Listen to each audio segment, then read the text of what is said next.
Hare Krishna, dear devotees, please accept my humble obeisances. All glories to Srila Prabhupada. Okay, so we'll start with Mangalacharan before we go to the text. Om Jnanatimirandhasya Jnananjana Chakshurunmilitam Yena Tasmai Shri Gurave Namah Shri Chaitanya Manobhishtam Sthapitam Yena Bhutale Swayam Rupa Kadamayam Dadati Swapadantikam Vandeham Shri Guru Shri Uttapadakamalam Shri Gurun Vaishnavamsha Shri Rupam Sagrajatam Sagana Raghunathan Vitam Tam Sajivam Sadvaitam Savadhutam Parijana Sahitam Krishna Chaitanya Devam Shri Radha Krishna Padan Sahagana Lalita Shri Vishakhan Vitamsha हे कृष्णा करुणा सिंधु दीनबंधु जगतपते गोपेश गोपिका कांत राधा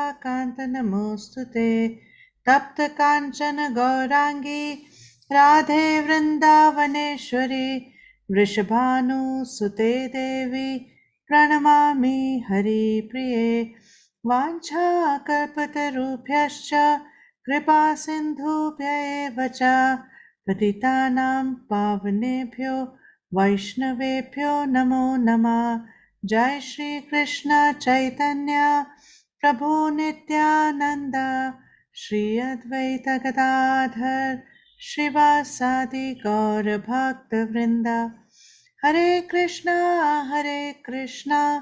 कृष्णा कृष्णा हरे हरे हरे रामा राम राम हरे हरे नमो विष्णुपदाय कृष्णप्रेष्ठाय भूतले श्रीमते भक्ति वेदांत स्वामिनिति नामिने नमस्ते सरस्वते देवे गौरवाणी प्रचारिणे निर्विशेष शून्यवादी पाश्चात्य देशतारिणे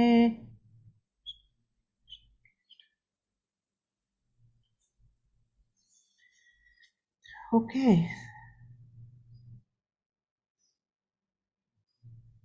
So we started the 10th chapter yesterday and we covered Chatushloki. That was where we ended yesterday's class.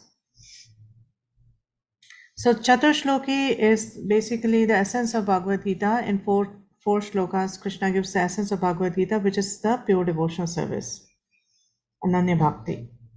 So now, after Krishna stops speaking the Chatushloki, now Arjun will start speaking.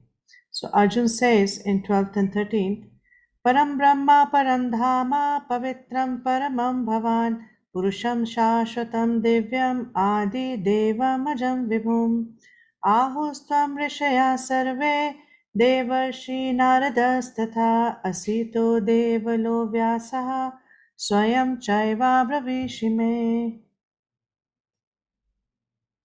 So somebody please read the translation. Let's just see.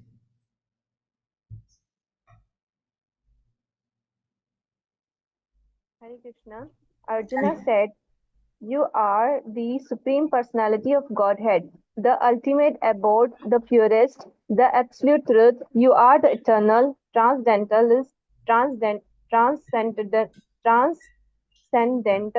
original person, the unborn, the greatest. All the great sages such as Narada, Asita, Devala, and Vyasa confirm this truth about you, and now you yourself are declaring it to me. Yeah, so Krishna actually said something very similar in the fourth chapter. In 4.6, he said, Although I'm unborn and my transcendental body never deteriorates, and although I'm the Lord of all living entities, I still appear in every millennium. So he talked about how he's unborn and he's eternal and transcendental. And now Arjuna is saying that because now Arjuna has realized after Krishna spoke the Chatushloki, now he's realized that Krishna is eternal, unborn, transcendental. So we see that, the whole Bhagavad Gita, what is really remarkable is how Arjuna started in the beginning, how he was, and what will happen to him towards the end. Towards the end of Bhagavad Gita, he'll say, Karishye Vachanam Tava. That, whatever Krishna you are saying to me, I'm willing to do it. You instruct me, I'm willing to do it. So we see how the transformation of the heart of Arjun throughout Bhagavad Gita, and that's the result that should happen with us also. The way we started Bhagavad Gita, and by the time we end Bhagavad Gita, our heart should be transformed. And actually, like I said in the orientation also, that Bhakti Shastri is an amazing course. If you do it seriously and sincerely, it will transform you. It will transform your character completely. You'll not be the same person anymore. And that is actually the success of doing this course, not getting a degree, but the transformation of the heart. That is a success. If that happens, you should consider yourself very successful, that I have actually achieved something. I have actually done this course and it has helped me. Okay. So now we'll see what Prabhupada says in his purport. Prabhupada says, Arjun, after hearing the essential 4 verses of Bhagavad Gita in this chapter, became completely free from all doubts and accepted Krishna as the Supreme Personality of Godhead. He at once boldly declares, You are Param Brahma, the Supreme Personality of Godhead. And previously, Krishna stated that he is the originator of everything and everyone. Every demigod and every human being is dependent on him. Men and demigods, out of ignorance, think that they are absolute and independent of the Supreme Personality of Godhead. That ignorance is removed perfectly by the discharge of devotional service. And then Prabhupada says, it is not that because Krishna is Arjun's intimate friend. See, we saw that when Arjuna is speaking these verses, he says that all the great sages such as Narad, Asit, Deval, Vyas confirm this truth about you. So he's giving praman. He is not saying that I think like this. He's giving praman that I'm not saying this. I'm not the only one saying this, but other sages have also confirmed this truth about you. So Prabhupada says that it is not that because Krishna is Arjun's intimate friend, Arjun is flattering him by calling him the Supreme Personality of Godhead, the absolute truth. Whatever Arjun says in these 2 verses is confirmed by Vedic truth. Vedic injunctions affirm that only one who takes to devotional service to the Supreme Lord can understand him, whereas others cannot. Each and every word of this verse spoken by Arjun is confirmed by Vedic injunction.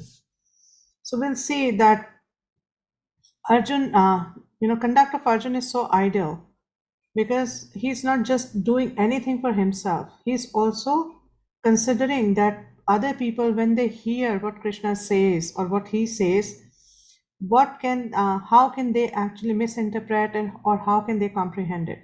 So he's already, so that it's not open to any misinterpretation that, oh, Arjun can say all this because Krishna was his very dear friend or he was very dear to Krishna. So Arjun is taking that into account before anybody could say that. And he's already quoting from other sages that I'm not the only one saying it. It's also the other sages.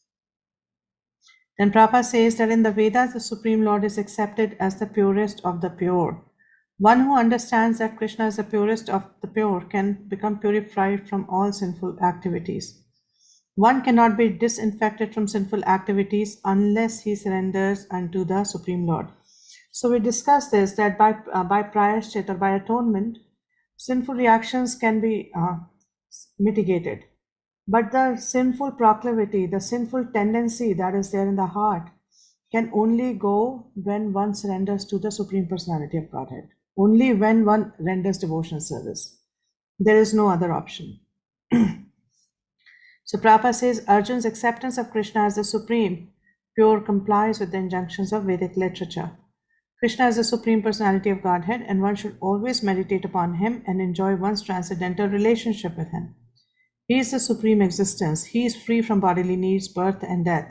Not only does Arjun confirm this, but all the Vedic literatures, the Puranas, and histories. And then Prabhupada concludes, here Arjun expresses himself through the grace of Krishna. If we want to understand Bhagavad Gita, we should accept the statements in these 2 verses. This is called Parampara system. Acceptance of the disciplic succession. Unless one is in the disciplic succession, one cannot understand Bhagavad Gita. It is not possible by so-called academic education. Unfortunately, those proud of their academic education, despite so much evidence in Vedic literatures, stick to their obstinate conviction that Krishna is an ordinary person. So we get to see the mood and mission of Srila Prabhupada. Prabhupada's mood is that one should accept Krishna as the Supreme Personality of Godhead. And one should accept Krishna through what one hears in the bona fide disciplic succession and not through some so-called scholars, some, professional speakers or commentators. Okay? So now let's go to the 14th. Yes, Prabhu. Hare Krishna, Mataji. Please accept my most humble Please obeisance. accept mine. Mataji, I have a question from yesterday text. Can I Okay. ask? Yeah, go ahead. Which one? So, Mataji, we talked about fear, right? Fear is on the bodily platform, and we discussed that the attachment to anything is also fear, and the conclusion is we need to route or direct our attachment from family members and bodily conception to Krishna. So I try to contemplate, Mataji, how we can actually develop attachment to Krishna, because we are doing chanting, reading, hearing, we are associating with devotees, we are attending classes, we are doing some services and all, but still when we thought of the attachment, it comes to the bodily attachments only. So how we can actually develop attachment to Krishna? So first of all, when I said fear, what I meant was that because of attachments, the fear is there. Attachments result in fear because attachments are on the bodily level, and that's why we are fearful. So, and how to get attached to Krishna? So Prabhupada has been saying, Krishna has been saying, Shravanam.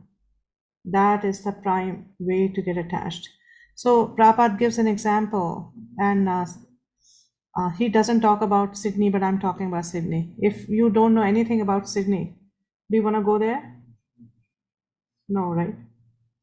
But if somebody tells you, you know what, Sydney is a beautiful place, there's this happening, that happening, and not only one, many people tell you that, then you'll develop this desire that maybe I should go to Sydney. Maybe I should go and see what kind of place Sydney is, right? So this attachment came from where? This desire to go there came from where? Through hearing.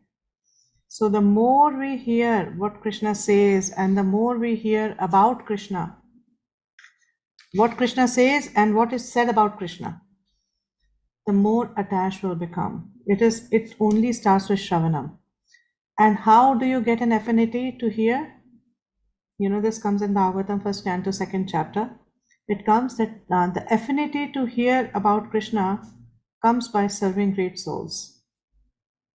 So one has to try and serve great souls, sadhus. And how do we serve sadhus? We can render physical service to them. We can help them in their mission, or we can hear their instructions and follow them. And when we do that, then Krishna in the heart becomes very happy to see that this person is actually trying to serve my devotee. And then the affinity to hear Krishna's message comes. So it's all kind of related. It's in a cycle. Okay? Yes, Mataji, thank you. 14. Sarvamitatritam manye yatma vadasi keshava nahi te bhagavan vyaktim vidur deva nadanava. Please read. O O Krishna, Krishna, One of you can read. O Krishna, I totally accept as truth all that you have told me, neither the demigods nor the demons. O Lord, can O Lord can understand your personality. Please read the purport also, Prabhu. It's the entire purport, so read the whole purport. Arjun herein confirms that persons of faithless and demonic nature cannot understand Krishna. He is not known even by the demigods. So, what to speak of the so called scholars of this modern world? By the grace of Supreme Lord, Arjun has understood that the supreme truth is Krishna and that he is perfect one. He is the perfect one. One should therefore follow the path of Arjuna. He received the authority of Bhagavad Gita as described in 4th chapter the parampara system of disciplic succession for the understanding of Bhagavad Gita was lost, and therefore Krishna re-established that disciplic succession with Arjun because he considered Arjun his intimate friend and a great devotee. Therefore, as stated in our introduction to Gita Upanishad, Bhagavad Gita should be understood in the parampara system. When the parampara has system was lost, Arjun was selected to rejuvenate it. The acceptance by Arjun of all that Krishna says should be emulated. Then we can understand the essence of Bhagavad Gita, and then only we can understand that Krishna is the Supreme Personality of Godhead. Thank you. So we see that here Prabhupada is saying that Arjuna is accepting everything Krishna is saying.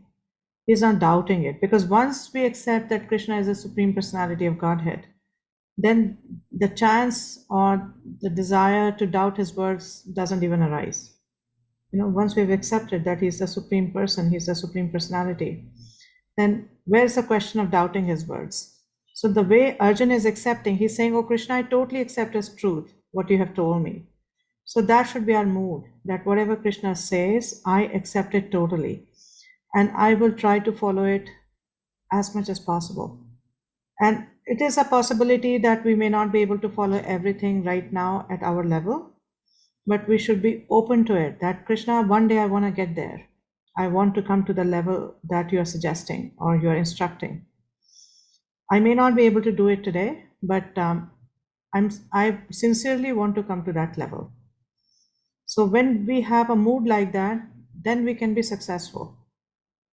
If we start doubting, oh Krishna, what you're saying, it's not possible for me, or why I don't think it's necessary for me to do.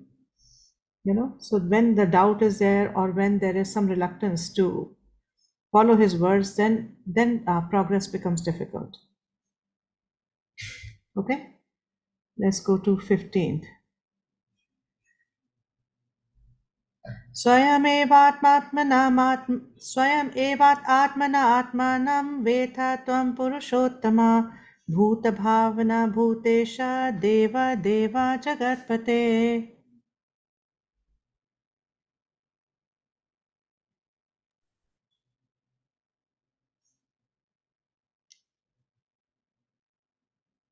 Read, please.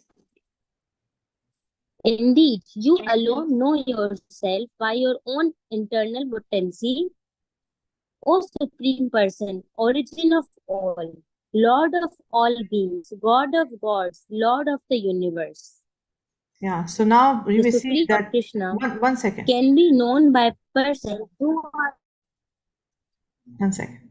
Thank you.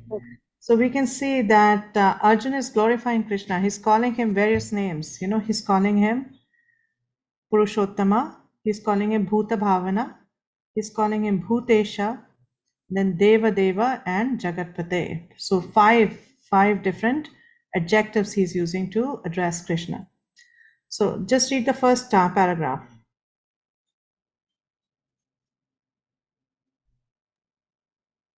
The Supreme Lord Krishna, known by persons who are in a relationship with him through the discharge of devotional service, like Krishna and his followers. Persons of demonic or atheistic mentality cannot know Krishna. Mental speculation that leads one from the Supreme Lord is a serious sin, and one who does not know Krishna should not try to comment Bhagavad Gita. Bhagavad Gita is the statement of Krishna, and it is the science of Krishna. It should be understood from Krishna as Arjuna understood it. It should not be received from atheistic persons. Thank you. So we see Prabhupada says this so many times, how to understand Bhagavad Gita. Don't accept it from atheistic persons, accept it from a devotee of the Lord, because others cannot understand what Krishna is trying to say. So why do you think Prabhupada is repeating it so many times? Again and again we see this, that Prabhupada, especially this point, he keeps stressing on this point again and again. Why do you think Prabhupada does that?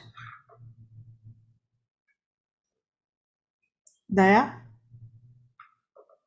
Hare Krishna. Mataji, because that atheist person does not accept Krishna as supreme. He does not accept that he is the supreme God of everyone, and he is not a pure devotee. That's why. No, I'm saying that why is Prabhupada repeating it again and again? We understand that one should not hear from non-devotees. We understand that, but why is Prabhupada saying this again and again? That's my question. Because we can be diverted by them. That's why. So we don't get diverted, okay? Thank you. Pandit Prabhu? Mataji, because we came from the same background, probably because we were not devotees earlier. So we have this, familiarity breed contempt. So we are tend to influence by them that whatever they are presenting is actual true, and whatever is there in Srila Prabhupada books is not actually the right thing. So we tend to deviate from the whole sole purpose of Bhagavad Gita. Because of our sanskar from earlier times, we can get Yes, deviated. Mataji. Okay, Yeah. thank you. Jyoti, Hare Krishna Mataji, please accept my humble please accept obeisances. mine. Because so many during so many versions of Gita is available in the market, and they are written from different, like understood by different point of views. And if we want to understand the Gita as it is, as told by Krishna, that can be understood only through the perspective of a devotee. Thank you. Thank you. Ruchita? Hare Krishna Mataji Dhanupana. Hare Krishna Dhanupna. Yes. Mataji, actually, who delivers the lecture? Actually, the consciousness of the that person delivers also. Okay. That's why Prabhupada said only to hear from devotees only. Actually, their consciousness transfers.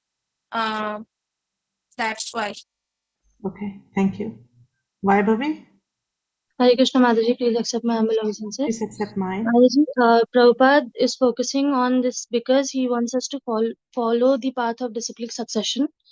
Because if we don't follow the path, there will be more chances that we'll fall in the trap of mind. Thank you. Yeah, very nice points. And also Prabhupada says that whatever is important needs to be repeated so that we can really understand it, because we are so splayed out. We are Kali Yogians and we are so splayed out that, unless and until we hear something many times, we don't really understand or remember it.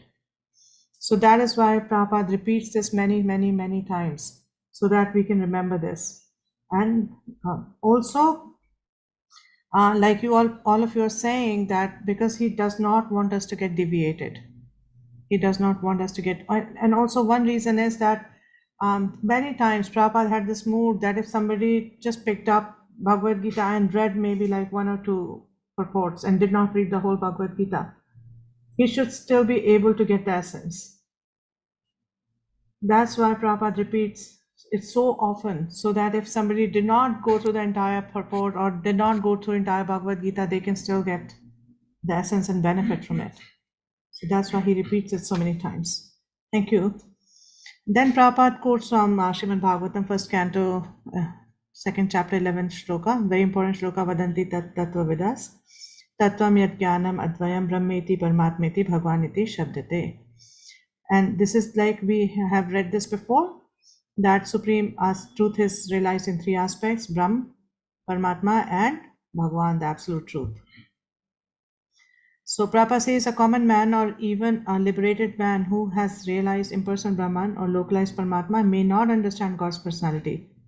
Such men therefore may endeavor to understand the Supreme Person from the verses of Bhagavad Gita which are being spoken by this person, Krishna. Sometimes the impersonalists accept Krishna as Bhagavan, or they accept his authority, yet many liberated persons cannot understand Krishna as Purushottam, the Supreme Person. Therefore, Arjuna addresses him as Purushottam. Yet one still may not be able to understand that Krishna is the father of all living beings, entities. Therefore, Arjuna addresses him as Bhuta Bhavana. And if one comes to know him as the father of all living entities, still one may not know him as the supreme controller. Therefore, he is addressed here as Bhutesh, the supreme controller of everyone. And even if one knows Krishna as the supreme controller of all living entities, still one may not know that he is the origin of all the demigods. Therefore, he is addressed here as Deva Deva, the worshipful god of all demigods. And even if one knows him as the worshipful god of all demigods, one may not know that he is the supreme proprietor of everything. Therefore, he is addressed as Jagatpati. So we can see, I mean, such is the brilliance of Arjun that he's contemplating that there may be people who may accept one Krishna in one aspect, but they may not accept him in the other aspect. So that, just to give like a full picture of who Krishna is. So he's using these words. So then Prabhupada says, thus the truth about Krishna is established in this verse by the realization of Arjun. And we should follow in the footsteps of Arjun to understand Krishna as he is. So there's such an amazing verse, and how we can see the caliber of Arjun, what caliber he has, that he's already contemplating that people may not really fully understand Krishna, so I should address him in such a way that people understand that he is the Supreme Personality of Godhead. And, he is all this, all these words combined. Okay. So, Vaktam arhasya sheshena divyahyatma vibhutaya yabhir vibhuti bhir lokan imam stam vyapya tishtasi. Please tell me in detail of your divine opulences, by which you pervade tears. Please read the purport. In this verse, it appears that Arjuna is already satisfied with his understanding of the Supreme Personality of Godhead Krishna. By Krishna's grace, Arjuna has personal experience, intelligence, and knowledge, and whatever else a person may have through all these agencies. And he understood Krishna to be the Supreme Personality of Godhead. For him, there is no doubt, yet he is asking Krishna to explain his all-pervading nature. People in general, and impersonalists in particular concern themselves mainly with the all-pervading nature of the Supreme. So Arjuna is asking Krishna how he exists in his all-pervading aspect through his different energies. One should know that this is being asked by Arjuna on behalf of the common people. Thank you.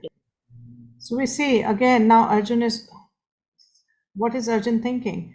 He's thinking that there are people who will not understand the transcendental form of the Lord. They will not understand that he, his beautiful form in transcendence.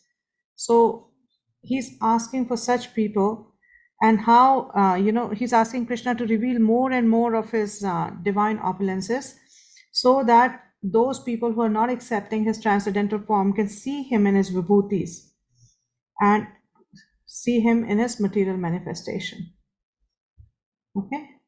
So he's saying now, Katham vidyamaham yogim tvam sada parichintayan keshu keshu cha bhaveshu chintyosi bhagavan maya. O Krishna, O O Supreme Krishna, Mystic, how O shall I Supreme constantly Mystic, think of you? Yeah, Tulsi, go ahead. How constantly think of you? How shall I know you? In what various forms are you to be remembered, O Supreme Personality Godhead? Yeah, so we see, where is this coming from? Do you remember? Where is this coming from? Where he's saying, how shall I constantly think of you? How can I constantly think of you? Why is Arjun asking that? Where is it coming from? Hare Krishna. Hare Krishna? Krishna का जो last श्लोक था, मतलब last chapter में श्लोक था, मन मना मत पकड़ो, उसमें उन्होंने कहा था कि मेरा चिंतन करो, मेरी पूजा करो. Yeah, that's where Krishna said, but before that he said somewhere else as well. He said, Tasma sarveshu kaleshu mam anusmara yudhyascha. What did he say? That, what do you do, Arjun? You think of me, remember me, think of me, and then you do your duties, you fight while thinking of me. So now Arjun is asking, oh Krishna, how shall I think of you constantly? And how shall I know you?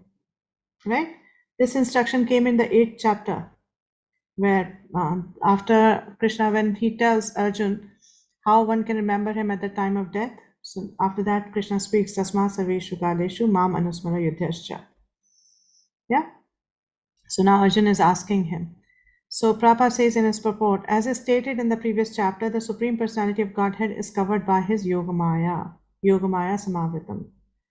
Only surrendered souls and devotees can see him. Now Arjun is convinced that his friend Krishna is the Supreme Godhead, but he wants to know the general process by which the all-pervading Lord can be understood by the common man.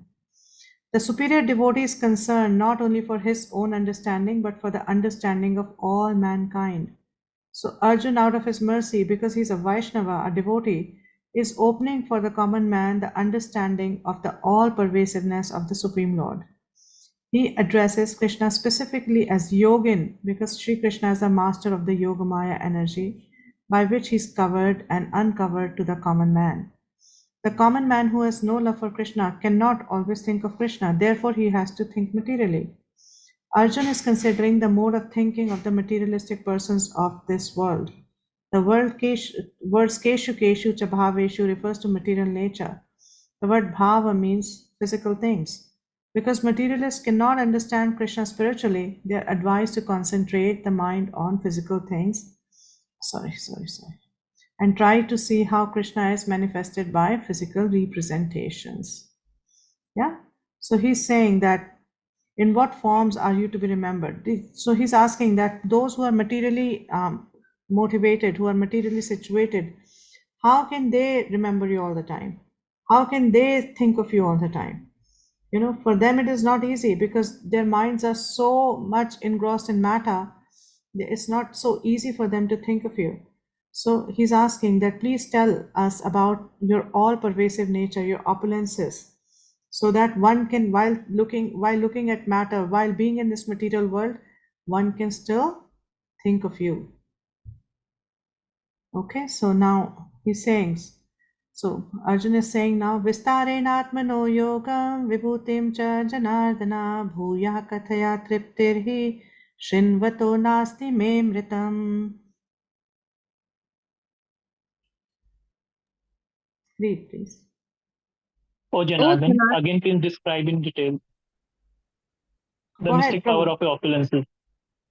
I am never satiated in hearing about you. For the more I hear, the more I want to taste the nectar of your words. So wonderful. He's saying that please, again, you know, you have described a little bit of that in the 7th chapter, in the 9th chapter, but please again describe, and this time in Vistarena, in detail, in Vistar, about the mystic power of your opulences. And he's saying, I'm never satiated in hearing about you. I'm never satisfied. I want to keep hearing more and more. You know, I want to keep hearing more and more. And similar sentiment is echoed by Srila Rupa Goswami when he says that the holy name is so sweet that you know, it seems like it seems like nectar to my ears, and one would wish that one had millions of ears to hear the holy name, because a devotee who has a connection, heart connection with Krishna, wants to just keep hearing about him. So Prabhupada gives an example that if you're in love with someone, you want to constantly think about them and constantly hear about them, you know. So I'm sure you all would have experienced that when you had your first crush on somebody, that's all you wanted to talk about with your friends, you know, whoever, that's what you think and that's what you talk. So similarly, when we develop love for Krishna, he's the only one we would want to hear about. He's the only one we would want to talk about. The problem is right now we have no love for him, and so it's difficult for us. It is, you know, we have to forcibly do this. And that happens because we are so conditioned that we have forgotten our eternal relationship with Krishna. So we have to do all this forcibly. But if we keep doing it, one day, what will happen? This will all come naturally. This will all become natural. Right? So Prabhupada says, he's quoting from Bhagavatam. He's saying one can never be satiated even though one continuously hears the transcendental pastimes of Krishna, who is glorified by excellent prayers, Uttam Shloka.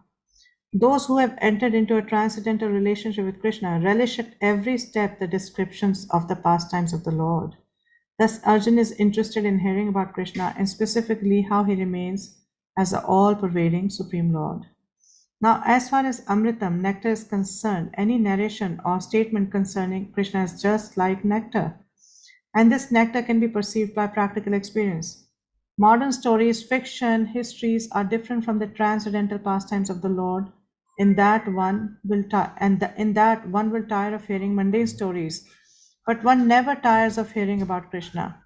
It is for this reason only that the history of the whole universe is replete with references to the pastimes of the incarnations of Godhead. The Puranas are histories of bygone ages that relate the pastimes of the various incarnations of the Lord. In this way, the reading matter remains forever fresh despite repeated readings. So, do you have this experience that when we hear about Krishna, we can keep hearing the same pastime, and every time you enjoy it, every time you relish it? Do you have this experience? Yes, I can only see one or two people nodding. Yes, Mataji. Yeah. So, for example, Damodar Leela, how many times have we heard Damodar Leela? Many times. Dandavad Pranam, Mataji. Hundred or Many times. 150 times. Many times, right? Many Yeah. times. And when the Kartik comes, we'll again hear Damodar Leela many times. And every time we relish it. We don't feel that, oh no, I've heard this before, please, I don't want to hear this. It doesn't happen. So Prabhupada says it's because Krishna is ever fresh and ever new. So his pastimes are also ever fresh and they're transcendental. Yeah. So now Krishna will start speaking.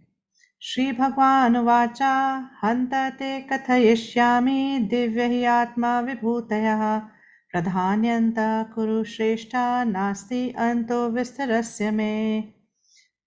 Yes, somebody read.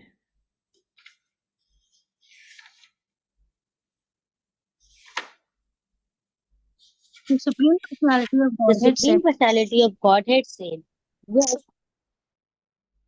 I will tell you of my splendorous Can't hear?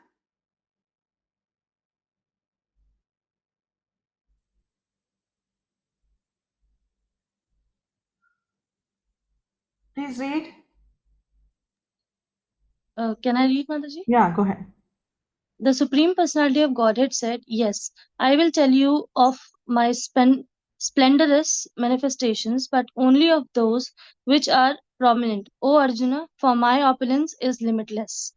So what is he saying? He said, I can only tell you some because I have so many opulences that it's not possible to describe them. And how we understand that is that Anand Shesh, with his millions and millions of mouths, has been glorifying Krishna since the beginning of this creation. And he hasn't reached the end yet.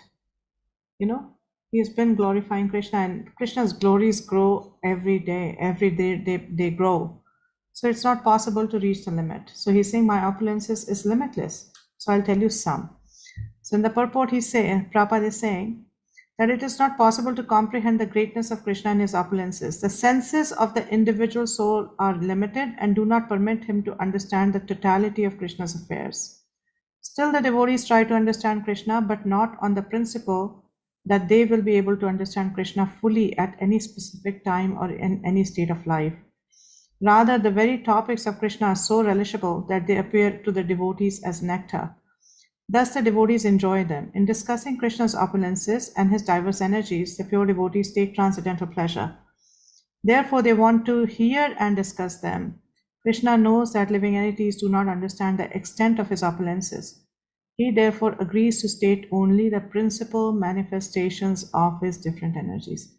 So that is why the word pradhanyata has been used. The pradhan, only some specific principal ones will be discussed. Yeah, Vaibhavi, read the rest of it, please, the highlighted ones.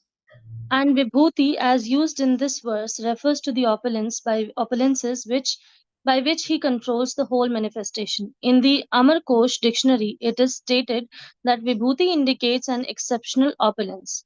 The impersonalist or pantheist cannot understand the exceptional opulences of the Supreme Lord nor the manifestations of his divine energies. Both in the material world and in the spiritual world, his energies are distributed in variety, in every variety of manifestation. Now, Krishna is describing what can be directly perceived by the common man.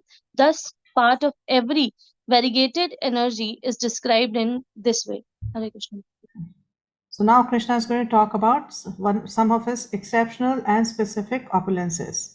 So he says, Ahamatma Gurakesha Sarvabhuta Shaya Sthita Ahamadeshcha Madhyam Cha Bhutanam Anta Eva Cha. Read please. I am the super soul, O Arjuna, seated in the hearts of all living entities. I am the beginning, the middle, and the end of all beings. Yeah, so Prabhupada explains that,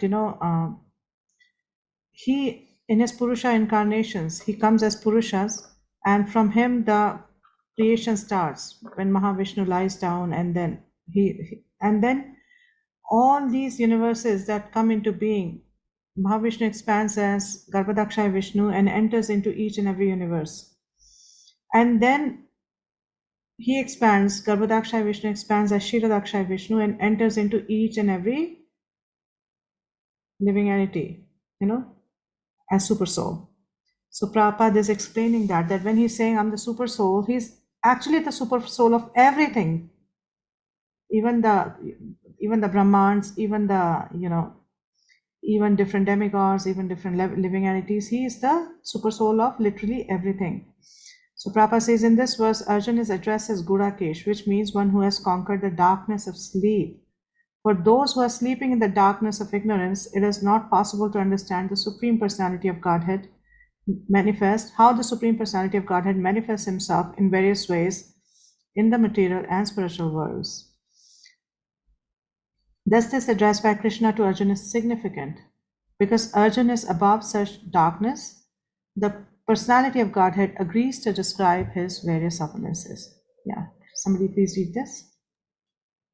Krishna first informs Arjuna that he is the soul of the entire cosmic manifestation. By dint of his primary expansion, before the material creation, the Supreme Lord, by his plenary expansion, accepts the Purusha incarnation, and from him everything begins. Therefore, he is Atma, the soul of the Mahat Tattva, the universal elements.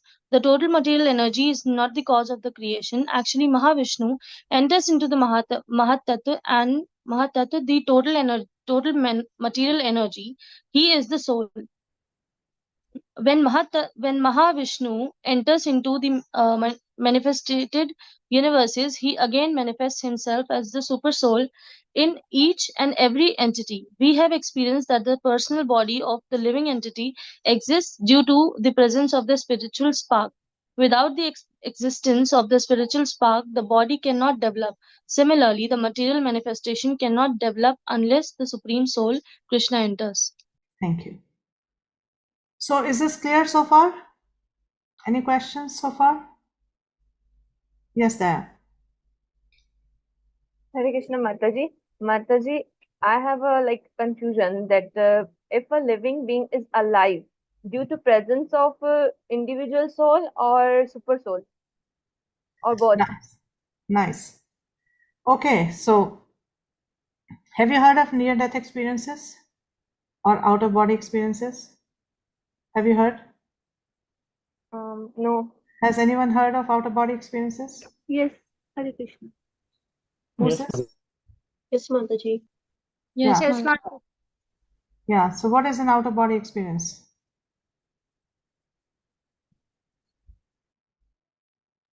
Maharaji, the soul leaves the body for a minute and then again it comes back to the body. So the soul has left the body for some time, very limited time, and the soul returns to the body. So how is the body still alive? And why doesn't the soul return back at the time of death? What's the difference?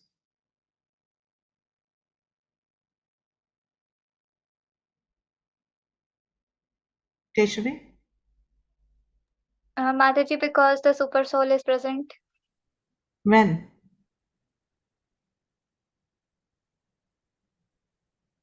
The super soul is present when? At the time of outer body experience. Yes, because the super soul hasn't left the body, so the soul returns. But when super soul leaves the body, the soul does not return. So death means the super soul has also left that body. Out of body experience means the super soul is still there, but the soul leaves and comes back because the super soul hasn't left. Okay? So the first power comes from Paramatma, and then second power comes from the soul. Vaibhavi? So Mataji, the super soul doesn't reside in the soul. The soul and the super soul, they both reside in the body. Yeah, they both reside in the body. It's not that when the soul leaves, super soul has to leave. It's not like that. But when super soul leaves, the soul has to leave. Okay. Yeah? Krishna Priya, Mataji? Done. We can understand this just like there are two congruent triangles. One, the super soul, which is not living, is a little slightly bigger, and the Atma, which is sometimes aligned or out of body, it is inside that. Yeah, in a way, yes. In a way, means In a way. because the super soul is giving it a boundary. That is fixed. Yes, yes, yes, So yes. sometimes in the near-death experiences, the soul sometimes live for 1 or 2 hours also. Yeah. So in that case, still the super soul is there, then the soul comes back again to the same position. Yeah, the acharyas explain that soul and super soul are connected with like a very thin thread. So, so if the super soul hasn't left, the soul comes back.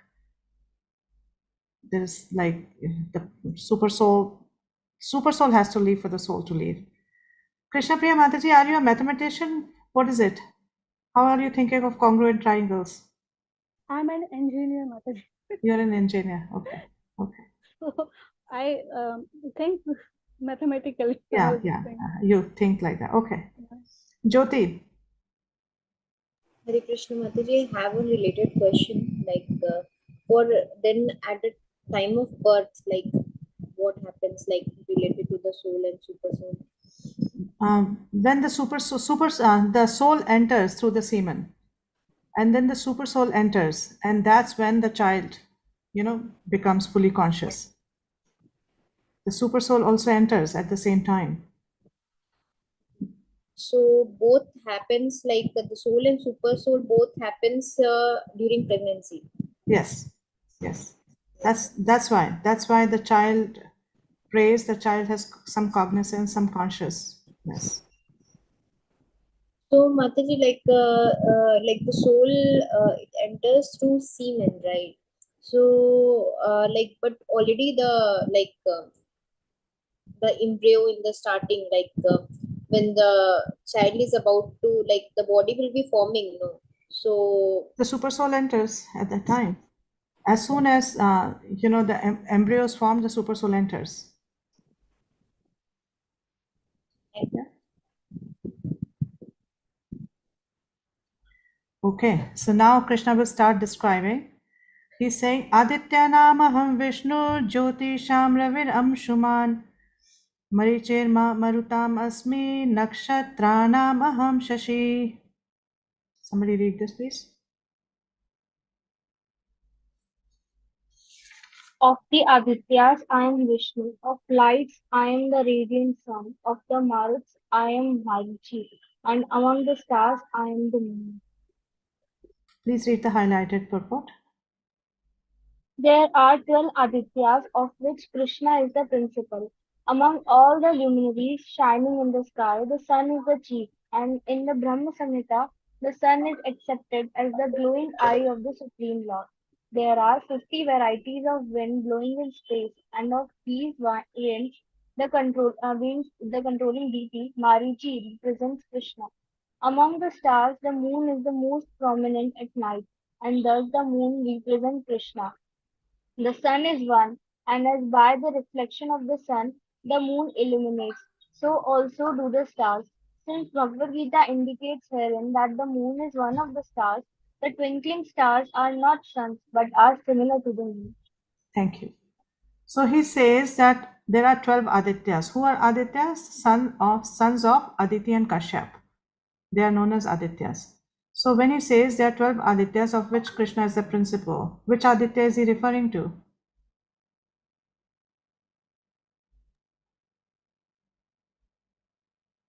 Who's the son of Aditi and Kashyap?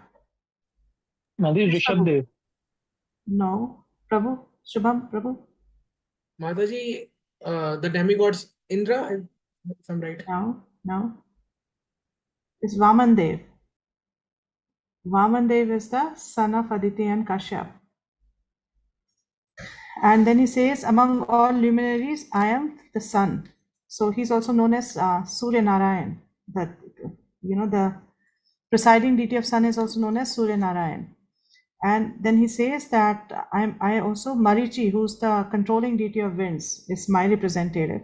So here Krishna is going to tell about his representatives in different categories. So he's basically giving that. It doesn't mean that Marichi is Krishna. No, he represents Krishna because he is the topmost in that category. Okay, so we have to understand it like that. And then he says among the stars, moon. So Prabhupada is actually also saying here that by this statement, Krishna is actually challenging the scientists who say that there are many moons and many suns.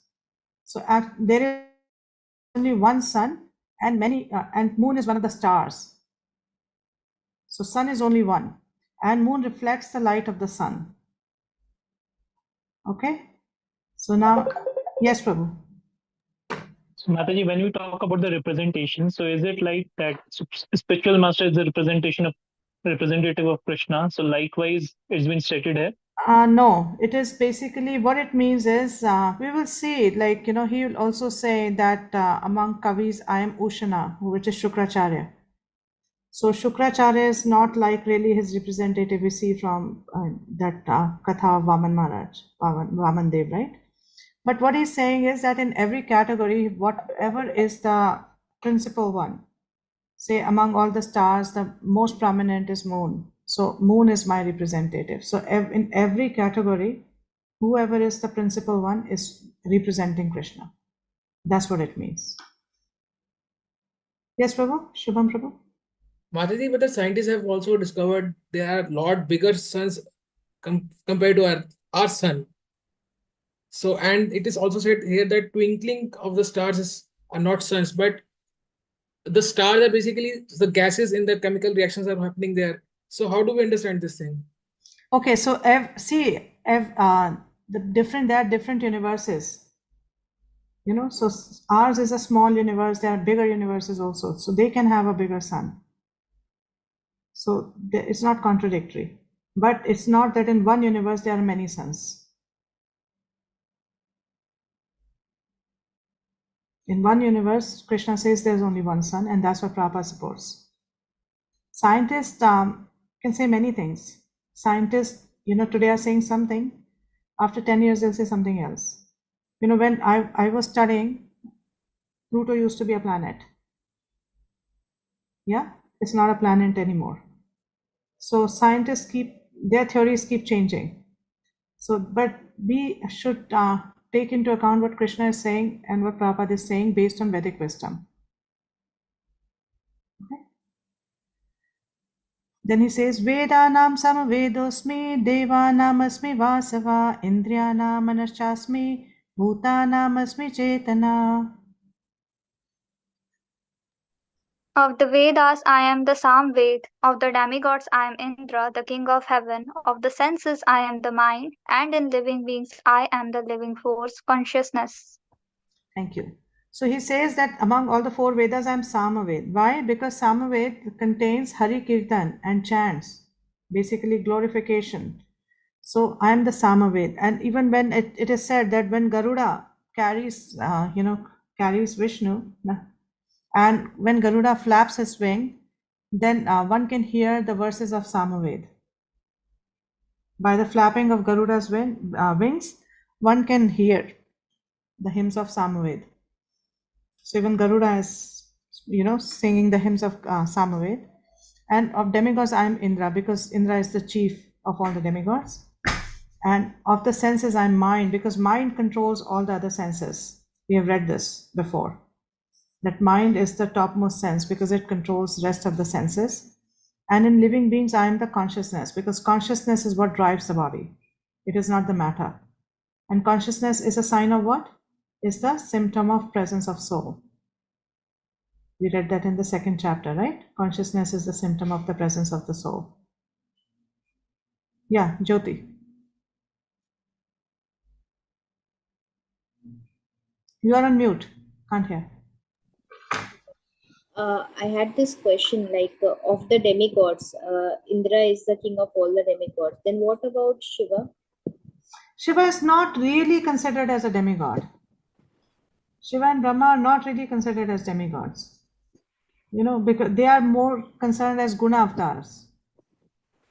And Shiva is a tattva on his own. He's not a demigod.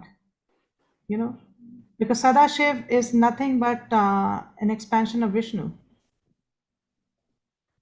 And then he expands into Shambhu and then 11 Rudras in the material world. But Sadashiv lives in the Vaikuntha world. So they are not in the category of demigods. Okay. Sometimes we see they are combined as demigods, but sometimes Prabhupada makes it very clear that Shiva and Brahma are not in the category of regular demigods. And Brahma is actually the person who has like 100 like in 100 lives they have been brahmacharis like Brahma is Followers of Varnashram, perfect followers of Varnashram for 100 lifetimes. Yeah. Then Krishna says in 23rd verse, Rudranam Shankaraschasmi Vittesho Yakshasam Vasunam Pavakaschasmi Meru Shikhirenam Aham.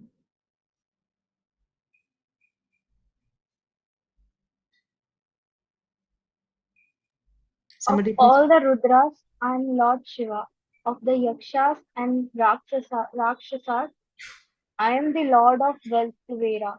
Of the Vasus, I am fire, Agni. And of mountains, I am Meru. Yeah.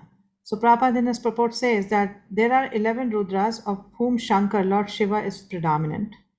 He is the incarnation of the Supreme Lord in charge of the mode of ignorance in the universe, Gunavatar.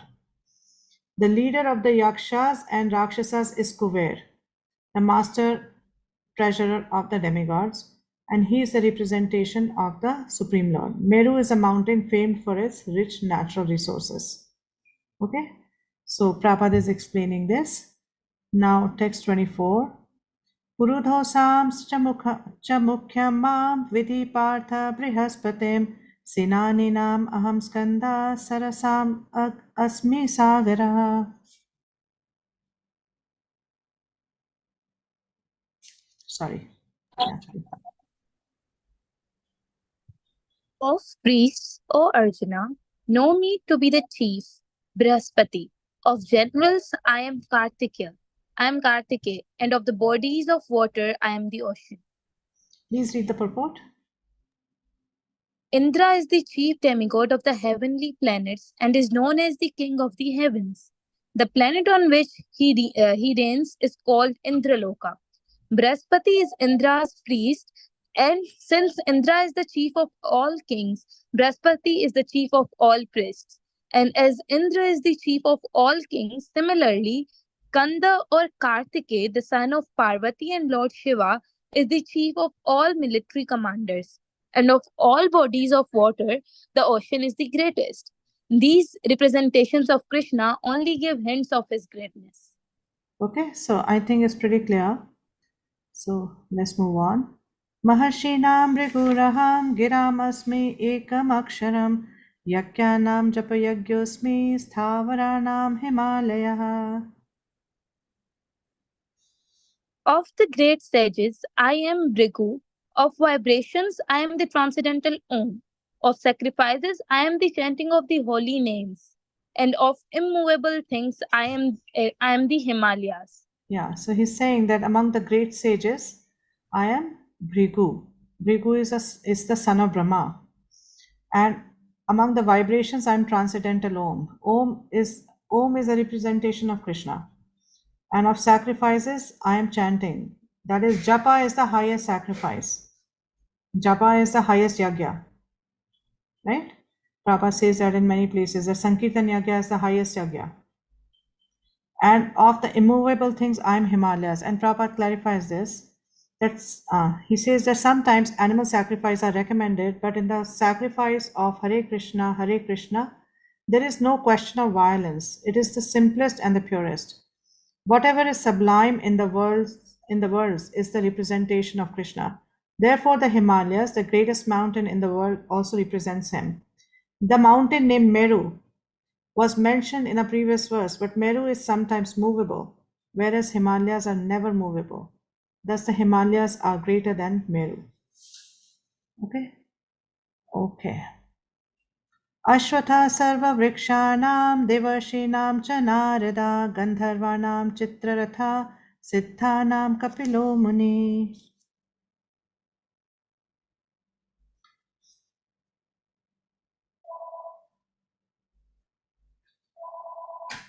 All Of the trees, trees. I am the banyan tree. Of all trees, I am the banyan tree. And of the sages among the demigods, I am Narad. Of the Gandharvas, I am Chitrarath. And among perfected beings, I am the sage Kapila. Yeah, so he says, among all the trees, I'm banyan tree.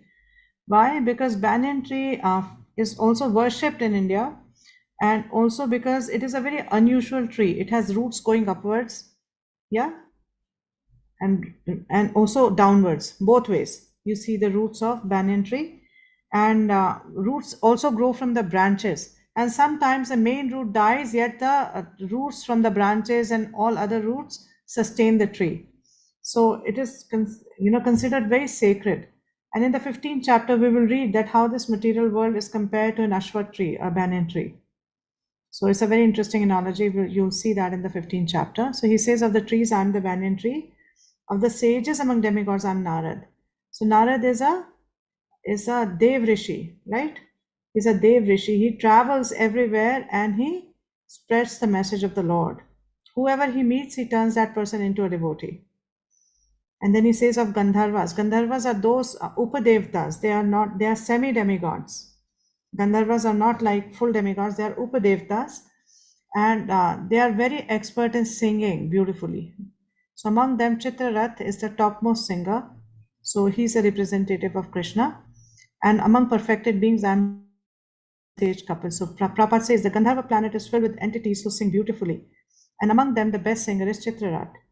Amongst the perfect living beings, Kapila, the son of Devhuti, is a representative of Krishna. He is considered an incarnation of Krishna, and his philosophy is mentioned in the Srimad Bhagavatam. Okay, 27. Uchchaishavasam ashvanam vidimam amrito bhavan airavatam gajendranam naranam cha naradhipam. Of horses know me to be Uchchaishrava, produced during the churning of the ocean for nectar. Of lordly elephants I am Aravat, and among men I am the monarch. Yeah. So he's saying that of horses, I'm Uchchaishrava. Who's Uchchaishrava? So during the churning of milk ocean, the different things came out, right? So on the one side there were demigods, and on the other side there were demons. So different things came out, and the demons claimed some as theirs, and demigods claimed some as theirs. So Uchchaishrava is a white horse, very brilliant white horse, which came out of the churning of the milk ocean. And the demons claimed that horse for Bali Maharaj, their king. So Uchchaishrava is the horse of Bali Maharaj. And Eravat is the elephant of Indra, who also came out during the churning of the milk ocean. And Eravat is a very special kind of an elephant. It is completely white in color, very, very big, white in color, and it has got 4 tusks. It is described that normally we see elephants with 2 tusks, but Eravat has 4 tusks.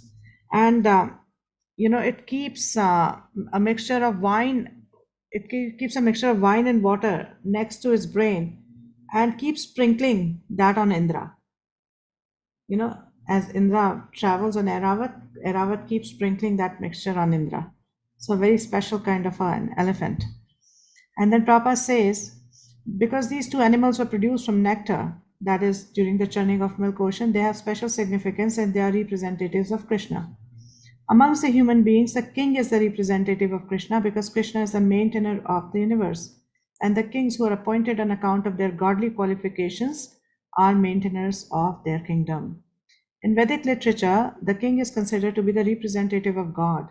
In this age, however, with the corruption of the principles of religion, monarchy decayed and is now finally is abolished. It is to be understood that in the past, however, people were more happy under righteous kings. Okay? 28. Ayudha namaham vajram dhenu namasmi kamadu prajanaschasmi kandarpa sarpa namasmi vasuki.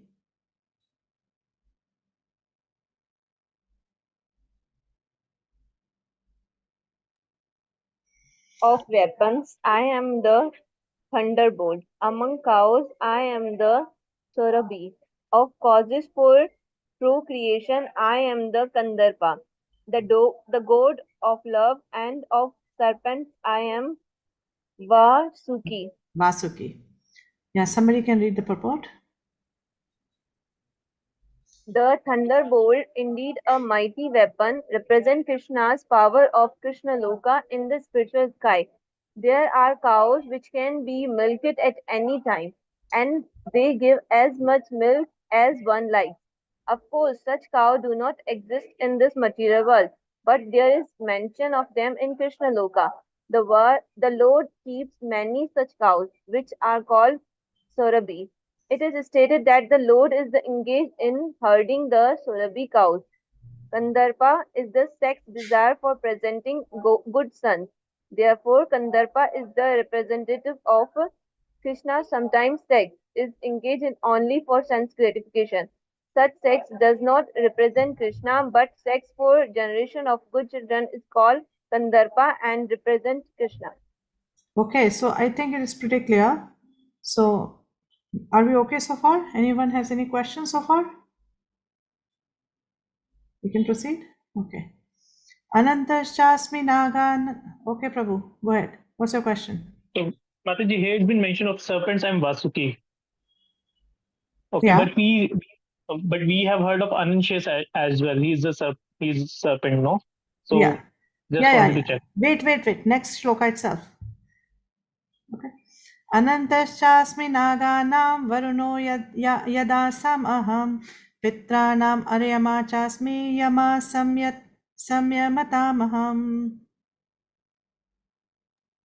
Of the many-hooded Nagas, I am Ananta, and among the aquatics, I am the demigod Varuna. Of departed ancestor, I am Aryama, and among the dispensers of law, I am Yama, the lord of death. Yeah, so it seems that Vasuki is a serpent which has only one hood. You know, among those one-hooded serpents, Vasuki is the topmost, but many-hooded Nagas is Ananta. So Vasuki is a very special kind of a serpent because Vasuki was used as a rope during the churning of the milk ocean. And also when Krishna took the Matsya avatar, Vasuki was tied as a rope to the boat in which Satyavrat and all the Aushadhis, you know, they were kind of preserved during Matsya avatar when there was deluge and there was water everywhere. So the boat was tied with by using Vasuki as the rope. So very special kind of a serpent. Yes. And Mataji, I believe Vasuki is used to tie Bali Maharaj as well. Vasuki is what? Is used to tie Bali Maharaj. Tie, yes, to tie Bali Maharaj. Was it Vasuki? Maybe. I don't recall. Maybe Vasuki. I don't recall. Okay. Then Prabhupada says, among the many hooded Nag serpents, Ananta is the greatest, as the demigod Varuna amongst the aquatics. They both represent Krishna. There is also a planet of Pitas, ancestors, presided over by Aryama, who represents Krishna. There are many living entities who give punishment to the miscreants, and among them Yama is the chief. Yama is situated in a planet near this earthly planet. After death, those who are very sinful are taken there, and Yama arranges different kinds of punishment for them. So what does he say? He said that among the dispensers of law, I am Yama, the Lord of Death. So, Yama is the one who actually decides how, what one gets, what kind of punishment should one get. So that's why Krishna is saying that Yama is my representative. Text 30. Prahladashasmi daityanam kala kalyatamaham mriganam cha mrigendroham venetyascha pakshinam. Among the Daityas demon, I am devoted Prahlada. Among subduers, I am time. Among beasts, I am the lion. And among birds, I am Garuda. So Prabhupada in his purport explains that Diti and Aditi are two sisters, and sons of Aditi are known as Adityas, and the son of Diti are known as Daityas. All the Adityas are devotees of the Lord, and all the Daityas are atheistic. They are against the Lord. But among those Daityas, Prahlad, although born in a Daitya family, was a great devotee from his childhood. And because of his devotional service and godly nature, he is considered to be a representative of Krishna.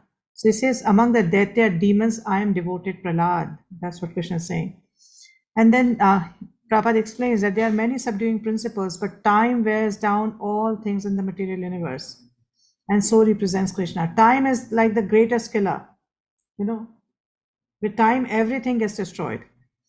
Of the many animals, the lion is the most powerful and ferocious, and of the million varieties of birds, Garuda, the bearer of Lord Vishnu, is the greatest. So he says, Venetyascha Pakshinam. Yeah. So I'm Garuda among the birds. Pavana Pavatamasmi Rama Shastra Bhritamaham Jhasha Namakarashasmi Shrota Sam Asmi Janavi. Of purifiers, I am the wind. Of the welder of weapon, I am Rama. Of fishes, I am the shark, and of flowing river, I am Ganga. Yeah, so he's saying that of the purifiers, I am the wind. Because if, wind takes away all impurities. When the wind blows, if there is something which is stinking, when the wind blows, it takes away that stink. And Makara, the Shastras explain, is a very special kind of an animal. We think of Makara normally a shark because in English language, there is no word to describe Makara. But our acharyas describe that Makara is an animal with jaws like crocodile, and fish has scales like fish, and a peacock tail, and tail is like a peacock. So, and the trunk is like an elephant, and eyes are like monkey, and it has tusks like boar. So it's a very special kind of a creature. And in English language, there's nothing which comes close. So that's why Makara is always translated as shark. But Srila Baladev Vidyabhushan explains that that's what a Makara is like. Okay, and then he says that of flowing rivers, I'm Ganges, because Ganges is the greatest river. So, and when he says among the wielders of weapon, I'm Rama, it actually acharyas explain that it is referring to Parshuram. It is actually referring to Parshuram. Okay. Yes, Prabhu, you have a question? Mataji, when I read this earlier, I thought that shark represents Timingla fish here because I believe it's larger than the whale. Yeah. But with your description of that shark, it surpasses Timingla as well. Yeah. So Srila Baladev Vidyabhushan explains that Makara means this. But we have no idea what this looks like. We have no experience of seeing a creature like this. No? Vaibhavi? Madhaji, often people refer that this Rama as Lord Rama, and they come with the question that you guys put Krishna as the superior and Lord Ram below him. So how to defeat this, commentary that people are often coming to us saying that why do you do this? Why do you consider Tell Krishna as the them we are very not center doing Rama? it. We are not doing it. It is according to Shastras. We haven't done anything. We love Ram as much as we love Krishna. You know, a lot of our temples have Ram Darbar. So it's not that we consider him as the supreme personality of Godhead too. He's a, you know, we don't consider him as somebody who's inferior to Krishna. The only thing is, you know, we have to understand that Krishna, when he appears in different forms, he does not always display all his opulences. He displays certain opulences which are required in that particular role. But when he appears as Krishna himself, he displays all his opulences. So, and he is the original, like Brahma Samhita says, that like an original candle which lights other candles, but original remains original. He is the source. And in terms of qualities, so also like, you know, Krishna has 64 transcendental qualities, whereas Narayan has 60, right? So 14. I think 50, 14. 55 is Shiva. So, okay, so 60, right? So the four qualities that Narayan doesn't have is Venu Madhuri, Roop Madhuri, Prem Madhuri, and Leela Madhuri. These are the four qualities which are very specific to Krishna. So we don't really consider Ram to be below him. We don't really consider, but Krishna is the supreme. He's the supreme. Yeah. If they are worshippers of Ram, very good. You can go on worshipping Ram and you can go back home, back to Godhead. It's just that your destination is Saket instead of Golok Vrindavan. Simple. You know, you'll go to Divya Ayodhya. That's it. You can, you know, if you are a worshipper of Ram, very good. You can worship Ram. We have no problem with that. There is no conflict at all. Even like we see in Chaitanya Leela, Murari Gupta is a worshipper of Ram. And when Chaitanya Mahaprabhu instructs that one should worship Krishna, so he goes back and he really tries to, you know, worship Krishna, but he's not able to. Next day he comes back and he says that I have failed. I tried very hard. I should give up my life. I could not worship Krishna. My heart is drawn to Ram. So Mahaprabhu says that you are a glorious devotee, that you know you are not willing to give up your Ishtadev. You are sold out to your Ishtadev. So there is no conflict at all. If they want to worship Ram, fine, no problem. So we Yeah. can say that you can worship anybody, even Krishna Not or Ram. anybody. That's your Yeah, choice. anyone. Yeah, but Anyone, that's then your choice. destination is like that. Krishna's loka is the highest loka in spiritual world, and Krishna displays many different pastimes which Rama doesn't in his, you know, in that incarnation. For example, you can't climb the shoulder of Rama. You can't climb over him. You can't beat him. You can't abuse him. But in Is Krishna Purushottam Leela, all Rama. this happens. You know, people very nicely climb over Krishna, they abuse him. Krishna enjoys that very much. But Ram is Maryada Purushottam. You can do all that with Ram. Okay? Yeah. Daya? Mataji, then can we say that the Ram and Krishna are on the same level? No, they're not on the same level. Qualities are like minimum Ram has. And also Krishna is the origin. You know, all the he first expands into Balaram, and then Balaram expands into four, like Chaturvyu, and then Narayan, and that's how the incarnations come, right? So Krishna is the original. They are not on the same level. But if you want to worship Ram, there's no conflict. That's what I'm saying, that it's acceptable. There's no conflict. We are not saying that don't worship Yes. Ram, only worship Krishna. Choice We're is not there. saying that. Mataji, then like from Krishna Loka, like as Krishna said, from my eternal abode never come back. So That is same for all spiritual planets. That is the same for the spiritual world. okay. Yeah. Keshavi? Mataji, if any devotee is attracted to Lord Chaitanya, then which loka will he proceed to? Shvetadvip. If you're attracted to Chaitanya, Lord Chaitanya, Heno Kripa Bene Nahi, Radha Krishna Paite Nahi. that if you don't get the mercy of Lord Chaitanya, you're not going back to Goloka for sure. You don't get the mercy of Radha Krishna. He is the entry to the mercy of Radha Krishna. So if you are attracted to Chaitanya Mahaprabhu, that's the best thing you can do. That's the most wonderful thing. By his mercy, one gets the lotus feet of Radha Krishna. And if you don't want to even go to Radha Krishna, you can go to Shwetadeep and participate in the pastimes of Lord Chaitanya. Okay? Jyoti? You are on mute, Jyoti. For also like whosoever like wants to worship Brahma Can you be a and little loud? Yeah. Hare Krishna. Yeah, I can hear you now.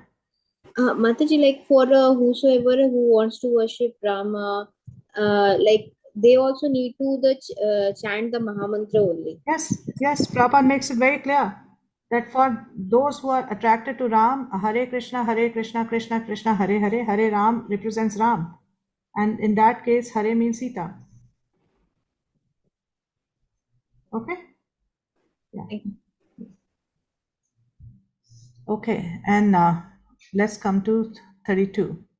Sarganamadirantashcha madhyam chaiva hamarjuna adhyatma vidya vidyanam vadha pravadatamaham.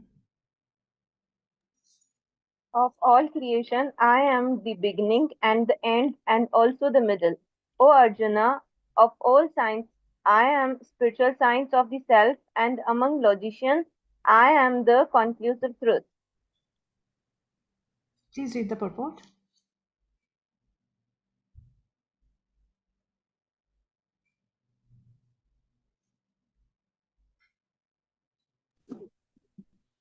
Among the created manifestation, the first is the. Go ahead.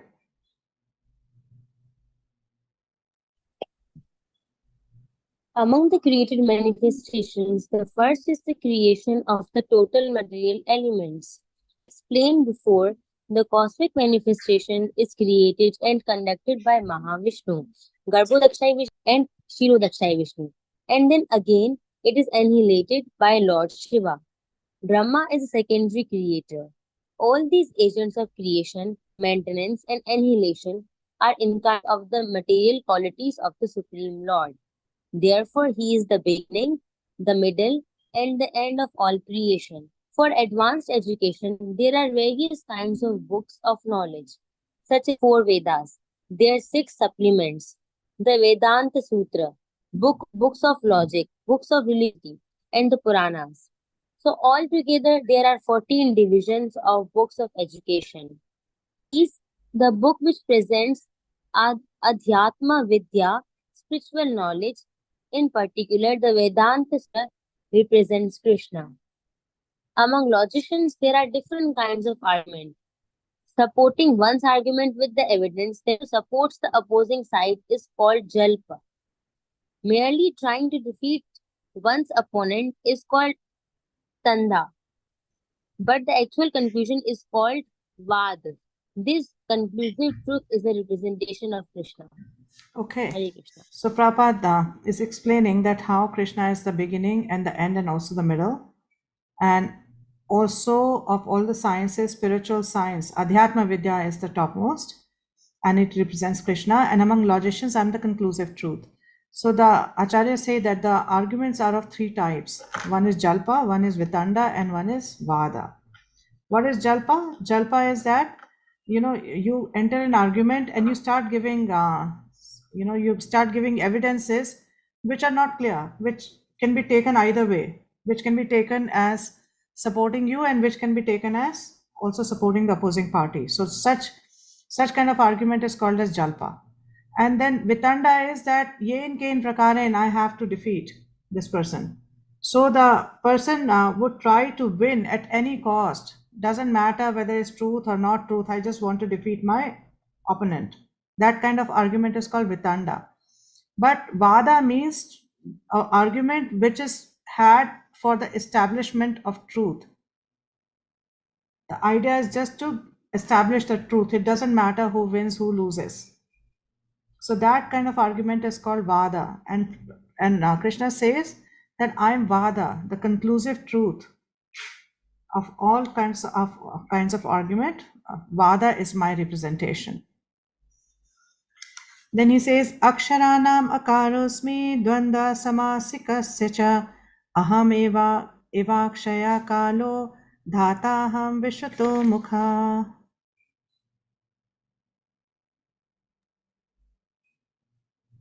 Of letters, I am the letter A, and among Letters, components, I am the letter A. Hold on. Vaibhavi, go on reading, please. and among component words, I am the dual Compound. compound. Of letters, I am the letter A, and among compound words, I am the dual compound. I am also inexhaustible time, and of creators, I am Brahma. Read the purport. Akar, the first letter of the Sanskrit alphabet, is the beginning of the Vedic literature. Without Akar, nothing can be sounded. Therefore, it is the beginning of sound. In Sanskrit, there are also many compound words, of which the dual word, like Ram, Krishna, is called Dvandva. In this compound, the words Ram and Krishna have the same form, and therefore the compound is called dual. Among all kinds of killers, time is the ultimate because time kills everything. Time is the representative of Krishna because in due course of time there will be a great fire and everything will be annihilated. Hare Krishna. Thank you. So here Krishna is saying that I am letter A because that's the starting point of anything, right? The starting point of all the letters is A. And then he says that among compound words, I'm the dual compound. Dual compound means conjoin two words, like Sitaram, like Radha Krishna, Rama Krishna, like that. So he says that I represent the dual compound, and I'm also inexhaustible time. That because time is the ultimate killer, right? Like we had discussed a few verses back, that time destroys everything. There's nothing which can withstand time. And of creators, he says, I'm Brahma, because Brahma is the supreme creator. Okay, then in 34 he says, Mrityu sarva haraschaham udbhavascha bhavishyatam kirti shrir vakjanarinam smritir medha dhriti kshama. I am all devouring death, and I am the generating principle of all that is yet to be. Among women, I am fame, fortune, fine speech, memory, intelligence, steadfastness, and patience. So please read the purport. Purport. As soon as man is born, he dies at every moment. Thus, death is devouring every living entity at every moment, but the last stroke is called death itself. The death is Krishna. As for future development, all living entities undergo six basic changes. They are born, they grow, they remain for some time, they reproduce, they dwindle, and finally they vanish. Of these changes, the first is deliverance from the womb, and that is Krishna. The first generation is the beginning of all future activities. Go ahead. The seven opulences listed, fame, fortune, fine speech, memory, intelligence, steadfastness, and patience, are considered feminine. If a person possesses all of them or some of them, he becomes glorious. If a man is famous as a righteous man, that makes him glorious. Sanskrit is a perfect language and is therefore very glorious. If after studying one can remember a subject matter, he is gifted with a good memory or smriti and the ability not only to read many books on different subject matters, but to understand them and apply them when necessary is intelligence, medha, and another opulence. The ability to overcome unsteadiness is called firmness or steadfastness, dhriti.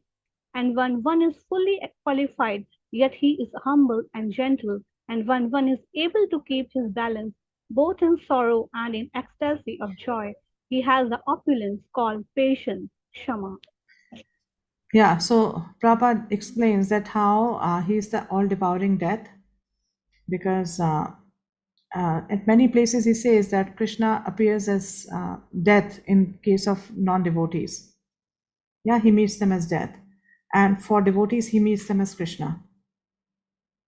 Right? So he says, I'm all devouring death, and I'm the generating principle. So he says that everything, like the first generation is birth. So the birth itself is a representation of Krishna. And among women, so in Sanskrit, most of these qualities are considered as feminine. So out of all the feminine qualities, these 7 represent Krishna: fame, fortune, fine speech, memory, intelligence, steadfastness, and patience. Okay? So 35. Sorry, go ahead, Prabhu. Mataji, here it is written as that patience as Shama, but Shama we generally means as forgiving. Forgiveness. Yeah. Yeah. So yeah, here it is explains when you know how you can understand that is you can only forgive when you are balanced. It doesn't matter to you whether somebody has insulted you or not. When you come to that platform, you can really forgive. When insult and honor, you're above insult and honor, then you can really forgive. So that's what Prabhupada is mentioning here, that when one is able to keep his balance both in sorrow and in the ecstasy of joy, he has opulence called patience, Shama. So in that sense, but yeah, you're right, Shama normally, we understand that as forgiveness. Yeah. Brihasam tatha samnam gayatri chandasamaham masanam margashishoham ritunam kusumakaraha.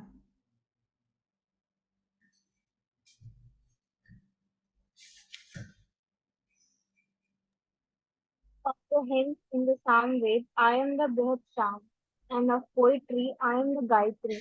Of months of Magh, Sheesh, November, December, and of seasons, I am flower bearing spring.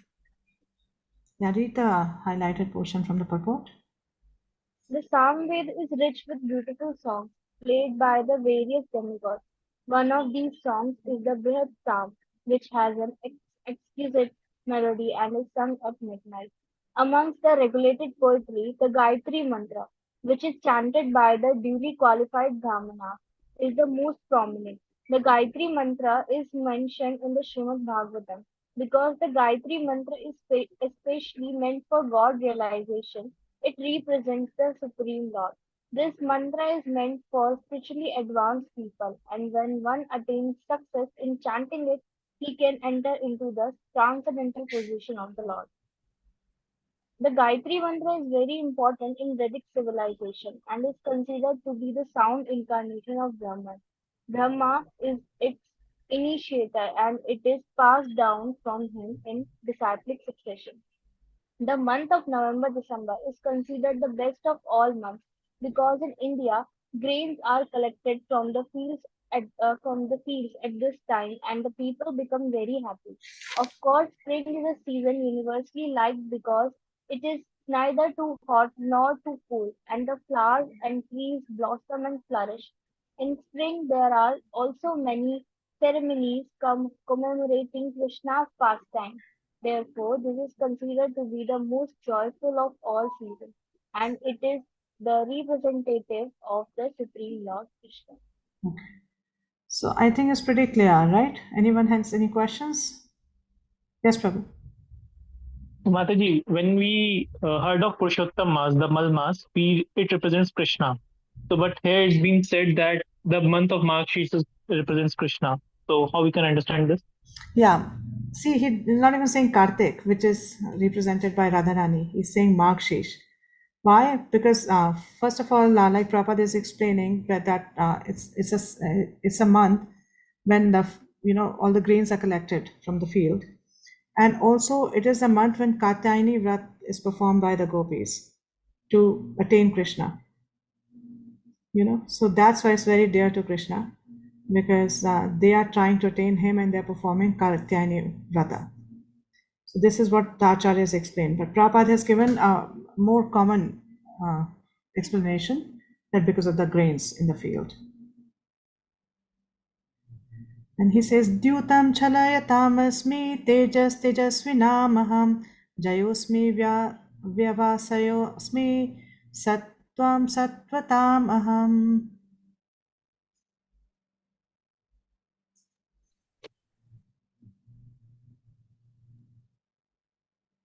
I am also the gambling of cheats and of the splendid. I am the splendor. I am victory. I am adventure, and I am the strength of the strong. Please read the purport. There are many kinds of cheaters all over the universe. Of all the cheating processes, gambling stands supreme and therefore represents Krishna. As a supreme, Krishna can be more deceitful than any mere man. If Krishna chooses to deceive a person, no one can surpass him in his deceit. His greatness is not simply one sided, it is all sided. Among the victorious, he is victory. He is the splendor of the splendid. Among the enterprising and industrious, he is the most enterprising and the most industrious. Among adventurers, he is the most adventurous, and among the strong, he is the strongest. When Krishna was present on earth, no one could surpass him in strength. Even in his childhood, he lifted Govardhan Hill. No one can surpass him in cheating. No one can surpass him in splendor. No one can surpass him in victory. No one can surpass him in enterprise, and no one can surpass him in strength. Yeah.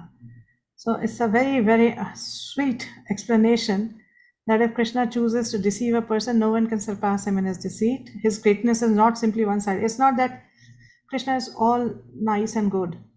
It is all sided. That, if you try to cheat him, then there can be no bigger cheater.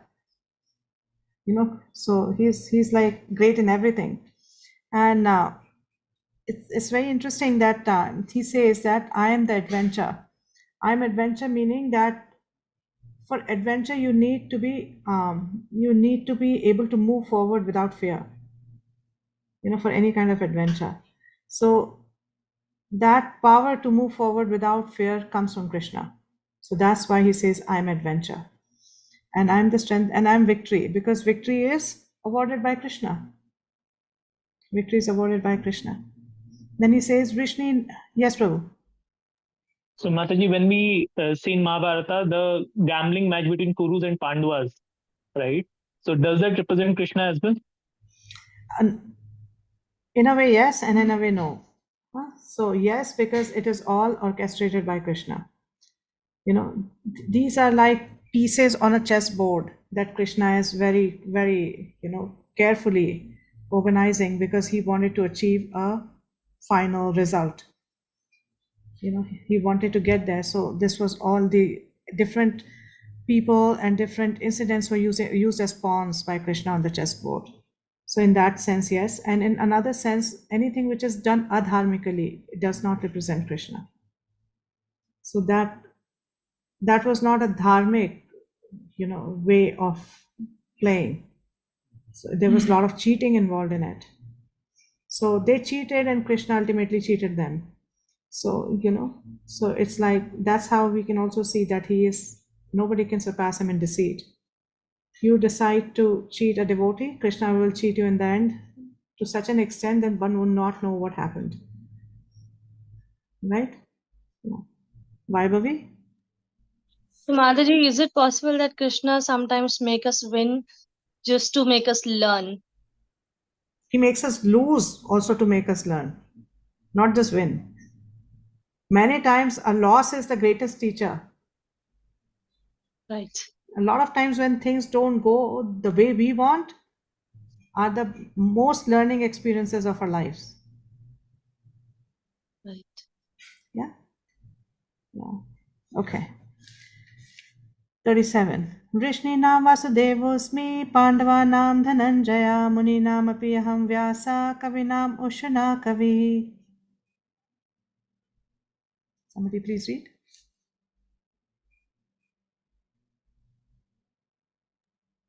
Of the descendants of Vrishni, I am Vasudeva, and of the Pandavas, I am Arjuna. Of the sages, I am Vyas, and among great thinkers, I am Ushana. Yeah, please read the highlighted portion. Krishna is the original Supreme Personality of Godhead, and Baladeva is Krishna's immediate extension. Both Lord Krishna and Baladev appeared as sons of Vasudeva, so both of them may be called Vasudeva. From another point of view, because Krishna never leaves Vrindavan, all the forms of Krishna that appears elsewhere are his extensions. Vasudeva is Krishna's immediate extension, so Vasudeva is not different from Krishna. It is to be understood that the Vasudeva referred to in the verse of Bhagavad Gita is Baladev or Balram because he is the original source of all incarnations and thus he is the sole source of Vasudeva. Okay, one second. Vaibhavi, you have a question from this section? Yes. Mataji, in that case, who is Baladev with Jagannath ji?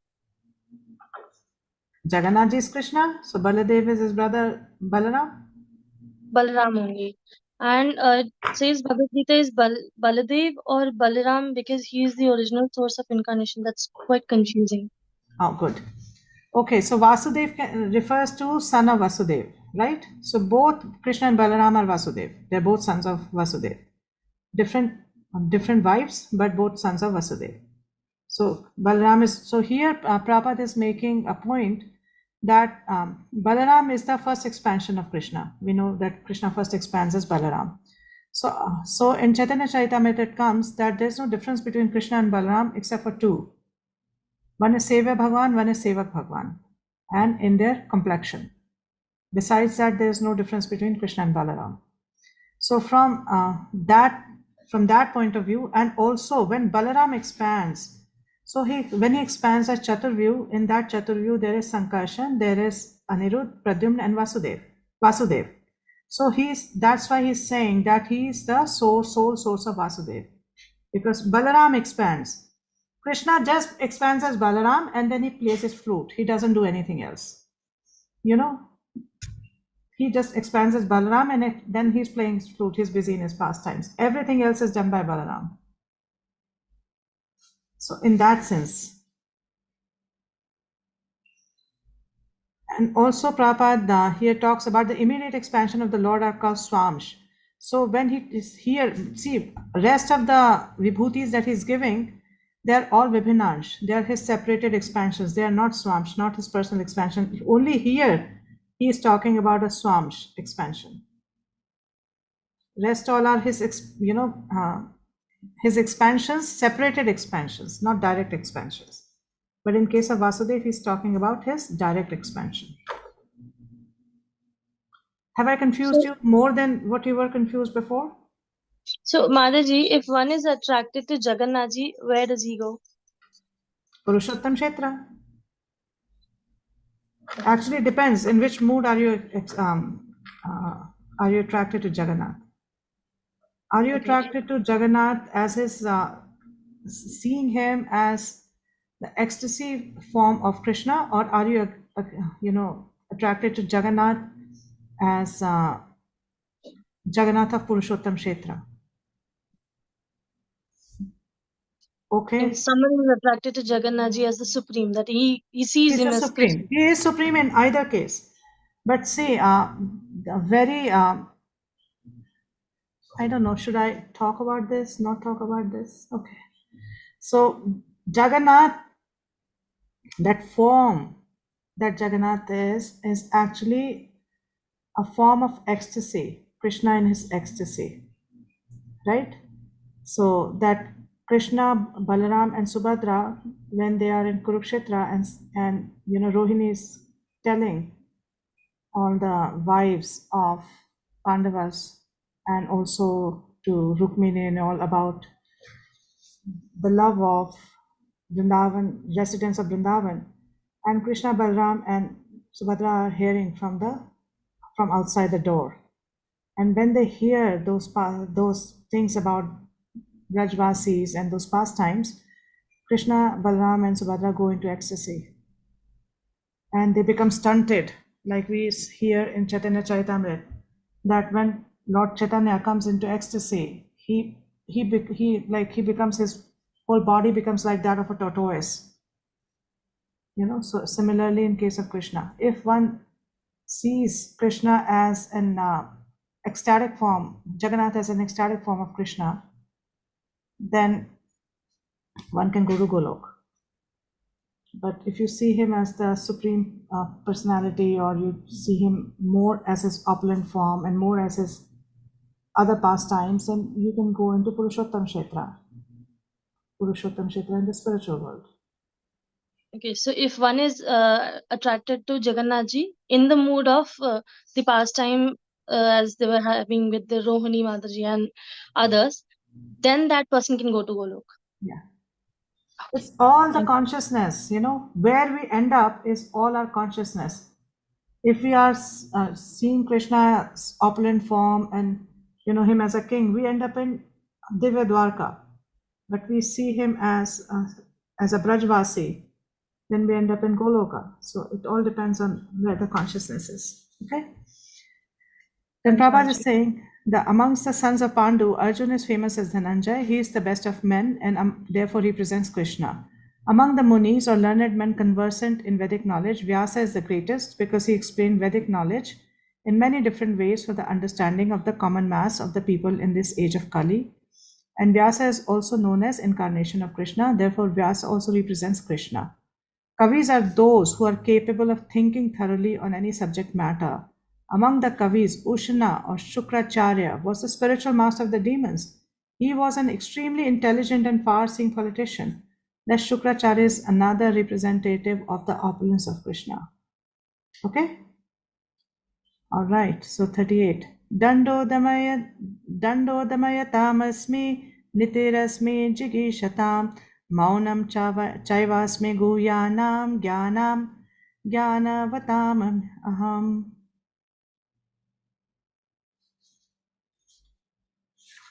Please read. Among all means of suppressing lawlessness, I am punishment, and of those who seek victory, I am morality. Of secret things, I am silence, and of wise, I am the wisdom. Read the purport.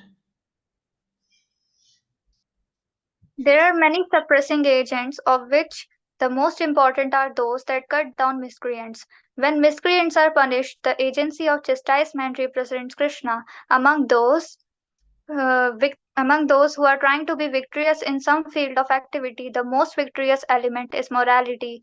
Among the confidential activities of hearing, thinking, and meditating, silence is the most important because by silence one can make progress very quickly.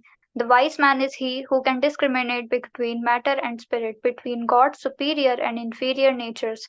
Such knowledge is Krishna himself. Yeah, so here Krishna is saying that of secret things I'm silent. If somebody is silent, can you get any secret out of that person? No. Silence is the most secretive thing. Right? So he's saying of secret things I am silence, and of the wise I am the wisdom. What is the essence of anybody who's wise? Is his wisdom. Right? And among the victory, among those who seek victory and morality, that is somebody who's on the right path, dharmic path, that victory is Krishna. Yes, Prabhu.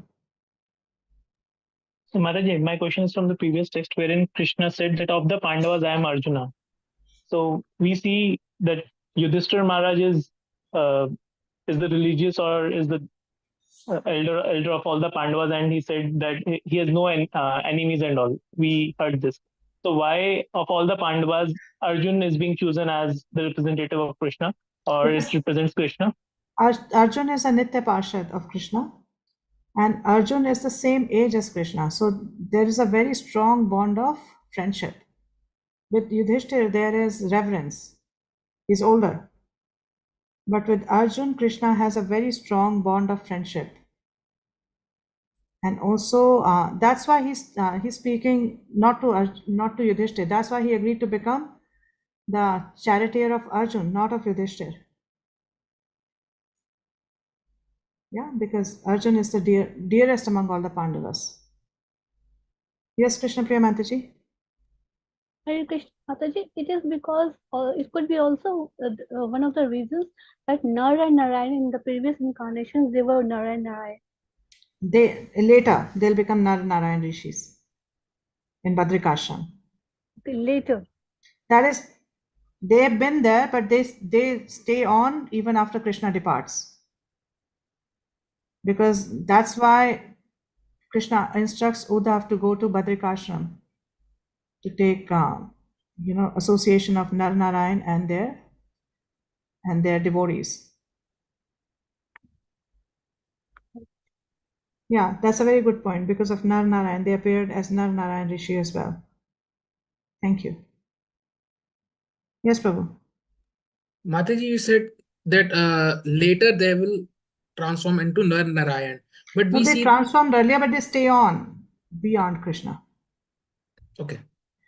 What was your question? My question was only this thing that they transformed later, but you also said they were also there, and later they also transformed. No. They took the form of Nar Narayan beforehand, but they stayed on even after Krishna departed. Got it. 39. यच्चापि सर्वभूतानां बीजं तदहमर्जुना न तदस्ति विना यत्स्यान् मायाभूतं चराचरम्.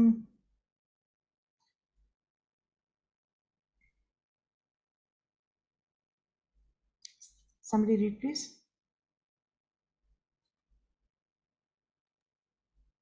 Furthermore, O Arjuna. Okay. Furthermore, O Arjuna, I am the generating seed of all existence. There is no being, moving or non-moving, that can exist without me. Yeah, so he says that I am the generating seed of all existence. Everything comes from me. You know, how much can I keep telling you? I'm the source of everything. There's nothing which can exist without me. Everything that happens, we should always see it in connection with Krishna. Everything should be seen in connection with Krishna. And by seeing everything in relation to Krishna, we can remain in transcendence. We can remain in transcendence when we see everything connected to Krishna. And we should learn to see things. We should learn to see things the way he has described. You know, the way he has described, we should learn to see all that. See Krishna and otherwise we'll get submerged in Maya. Right? Okay. 40. Nantosti mama divyanam vibhutinam parantapa esha tudeshata prokto vibhuter vistaro maya. O mighty conqueror of enemies, there is no end to my divine manifestations. What I have spoken to you is but a mere indication of my infinite opulences. So he's saying it's just a spark, you know. I've just given you some hint. And Prabhupada says simply a few examples are being described to Arjun to pacify his inquisitiveness. So because Arjun is asking Krishna, please tell. So he's given a few examples so that Arjun can be pacified. But there's no way, there's no limit to his opulences, there's no limit at all. What can he explain? So he's saying this is just a spark. What can I really tell you? 41. Yad vibhutimad Srimad Urjitamev va tattav evavagach tvam mama teja misha sambhavam. Know that all opulent, beautiful, and glorious creations spring from but a spark of my splendor. Yeah, so whatever we see, anything glorious, anything opulent, anything beautiful, we should understand that Krishna is behind it. It's all coming from Krishna, whether it's in the spiritual world or in the material world. Prabhupada says anything extraordinarily opulent should be considered to represent Krishna's opulence. You know, if somebody is very powerful, when we see, we should understand that power is coming from Krishna.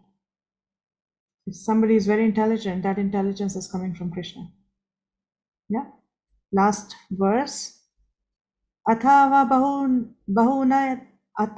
बहुनेतेन किं ज्ञातेन तवार्जुन विष्टभ्याम् idam kritsnam ekam shen sthito jagat.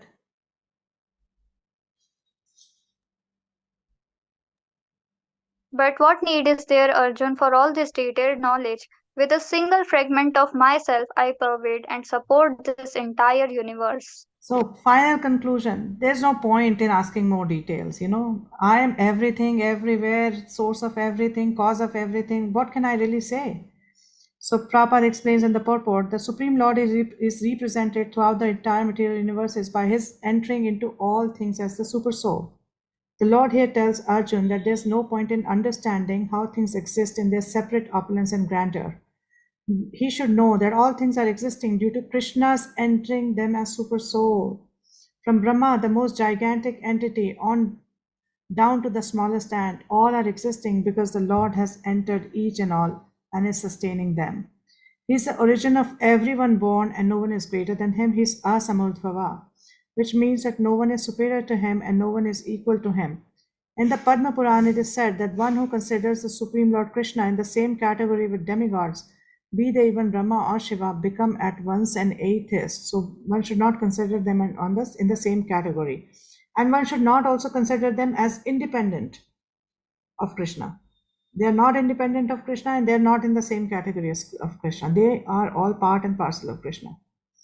If, however, one thoroughly studies the different descriptions of the opulences and expansions of Krishna's energy, then one can understand without any doubt, the position of Lord Shri Krishna and can fix his mind in the worship of Krishna without deviation. The Lord is all pervading by the expansion of his partial representation, the Super Soul, who enters into everything that is. Pure devotees therefore concentrate their mind in Krishna consciousness in full devotional service. Therefore, they are always situated in the transcendental position. Devotional service and worship of Krishna are very clearly indicated in this chapter in verse 8 through 11, which is Chaturshloki. That is the way of pure devotional service. How one can attain the highest devotional perfection of association with the Supreme Personality of Godhead has been thoroughly explained in this chapter.